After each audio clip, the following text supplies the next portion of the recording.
आज की कहानी है टीनू और चिड़िया। एक समय की बात है।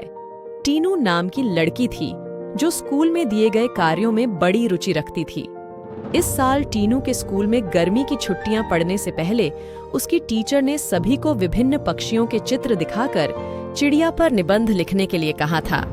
सभी बच्चों को स्कूल खुलते ही निबंध टीचर को दिखाना था। पक्षियों की रंग बिरंगी किताब टीनू को बहुत पसंद थी। जब टीचर ने बताया कि उन पर निबंध लिखना है और सबसे अच्छा लिखने वाले को इनाम में वह किताब मिलेगी, तो टीनू खुश हो गई। टीचर ने सभी पक्षियों से जुड़ी कुछ कहानियां भी बच्चों को सुनाई।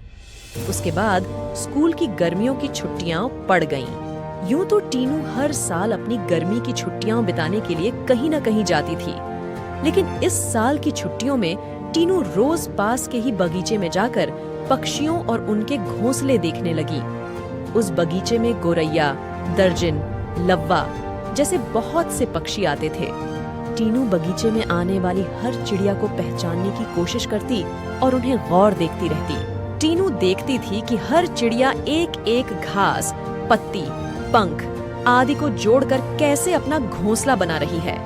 उसके मन में होता था कि चिड़िया को घोंसला बनाने के लिए कितनी मेहनत करनी पड़ती है। टीनू चाहती थी कि वो किसी तरह से उन पक्षियों की मदद करे। एक दिन टीनू ने देखा कि पास के बगीचे में बदमाश लड़कों ने लव्वा चिड़ियों का घोंसला तोड़ दिया है। टीनू को यह देखकर बहुत दुख हुआ। उसने सोचा कि क्यों ना मैं इनके लिए खुद एक दो घोंसले बना दूं। शायद ये इसका इस्तेमाल कर लेंगी। टीनू को लगा कि वो कुछ ही देर में घोंसला बनाकर तैयार कर देगी, लेकिन टीनू पूरा दिन तिनकों और दूसरी चीजों से चिड़िया का घोंसला बुनती रही। बड़ी मुश्किल से जब घोंसला तैयार हुआ तो घोंसले को पेड़ पर टिकाने के लिए कुछ मिला नहीं। टीनू की माँ यह सब देख रही थी। तभी टीनू ने माँ को बताया, देखिए ना, मैंने चिड़िया के लिए एक घोंसला बनाया है, मगर यह उतना सुंदर नहीं है जितना चिड़िया बनाती हैं। मैंने सोचा था आसानी से एक सुंदर घोंसला बन जाएगा, लेकिन ऐसा हुआ नहीं। यह घोंसला अंदर से काफी कठोर बन गया है। क्या आप इसे मुलायम बना देंगी? किसी तरह से टीनू की माँ ने उस घोंसले को थोड़ा ठीक किया। उसके बाद टीनू ने उस घोंसले को धागे की मदद से पेड़ पर टिका दिया। अब बगीचे में बैठकर टीनू लव्वा पक्षी के आने का इंतजार करने लगी।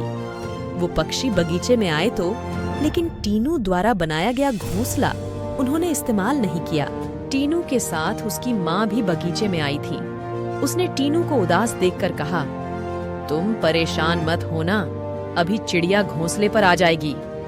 तभी एक लव्वा पक्षी ने आकर टीनू द्वारा बनाए गए घोंसले को तोड़ दिया। अब टीनू ने मुंह लटका लिया। तब उसे उसकी माँ ने समझाया कि तुम्हें दुखी नहीं होना चाहिए। देखो, तुम्हारे द्वारा इस्तेमाल की गई चीजों से ही लव्वा पक्षी अपने लिए घोंसला बना रहे हैं। हो सकता है कि इन्हें दूसरों का बनाया हुआ घोंसला पसंद नहीं आता हो। दुखी मन से टीनू ने कहा, माँ, मैं अपने स्कूल के निबंध में यह सब कुछ लिखूंगी। कुछ देर बाद टीनू ने कहा, माँ, आपने देखा कि लव्वा पक्षी अपना घर झाड़ियों में बना रहे हैं। जवाब में टीनू की माँ बोली, हाँ बेटा, मैंने सुना था कि लव्वा पक्षी अपना घोंसला किसी के घर के रोशनदान या पेड़ पर ही बनाते हैं। आज यह नई बात पता चली है। कुछ और दिनों बाद टीनू ने लव्वा पक्षियों के बारे में एक और बात जानी कि वो सीधे उड़कर अपने घोंसले में नहीं जाते। घोंसले से कुछ दूर ठहरकर इधर उधर कूदते हुए वो अपने घोंसले तक पहुंचते हैं, ताकि किसी को उनके घोंसले का पता न चले। थोड़े ही दिनों में स्कूल की गर्मियों की छुट्टियां खत्म हो गईं।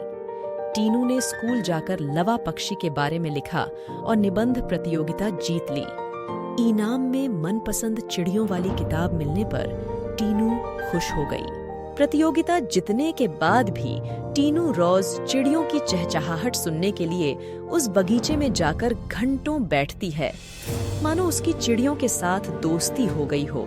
चिड़िया के घोंसले की कहानी से यह सीख मिलती है कि छोटी छोटी बात पर मन दुखी नहीं करना चाहिए।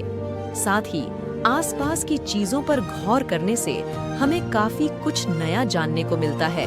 ऐसे ही कहानियाँ सुनने के लिए हमारे हिंदी कहानियाँ चैनल को लाइक, शेयर और सब्सक्राइब जरूर